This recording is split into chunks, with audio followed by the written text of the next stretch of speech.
was a nice day out.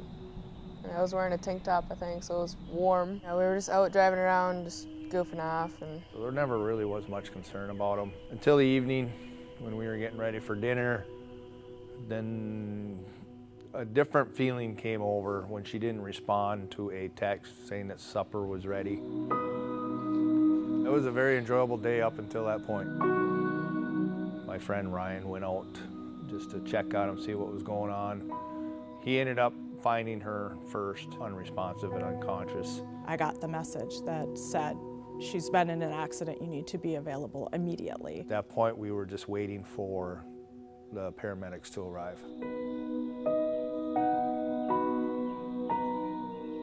When we get ready to go on a flight, everything is pretty much in the helicopter.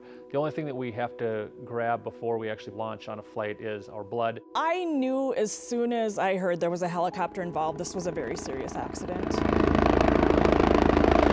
We landed in the field. She had 3-inch plus laceration on her one leg. She had blood coming out of her ears, altered level of consciousness. Remember her being unresponsive, having to put a breathing tube in her. Everything that you can imagine that a father would feel. Didn't know what to think when I saw her laying on the ground.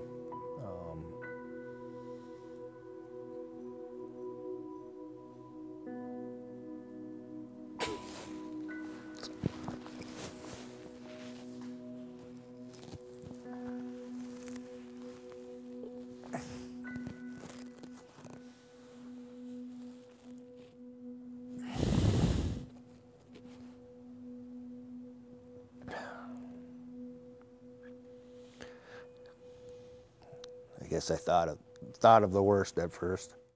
I'm not really sure how much blood I actually lost, but I know it was quite a bit.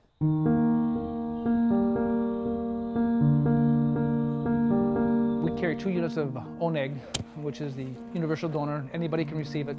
Without type O blood, we wouldn't be able to give blood at all because when we're in the field, we don't have the ability to type and cross patients to see exactly what type of blood they have. We make all efforts to ensure that type O negative blood is available for our first responders, because in situations like Alexa's situation, where there's an accident or a trauma or somewhere they have to go on the field, every second counts. They need blood now, and it has to be O negative blood. It's just something easy to give, and if I can help somebody by giving a little part of me, then I'm willing to do it. Once blood is collected in a bag sitting next to you on a donor chair, it's taken back to the testing laboratory and is separated into what we call components. By the time it's ready and available and all the testing is complete, it's 2 days. Then our hospital services is available to be able to send it to whatever hospital is in need that needs it for their patients, and to always keep blood available on their shelves. About 7% of people are type O negative, and those people in particular are special to us. I still feel like kind of like a superhero, you know, if you're an O negative donor and you could save anybody in this room, you can save anybody here. I know it helped save my life. I guess blood's a lot more important to me now. I have the utmost respect for her. She has dealt with a lot of pain, and she's handled it with a lot of grace, and she amazes me. She's so strong.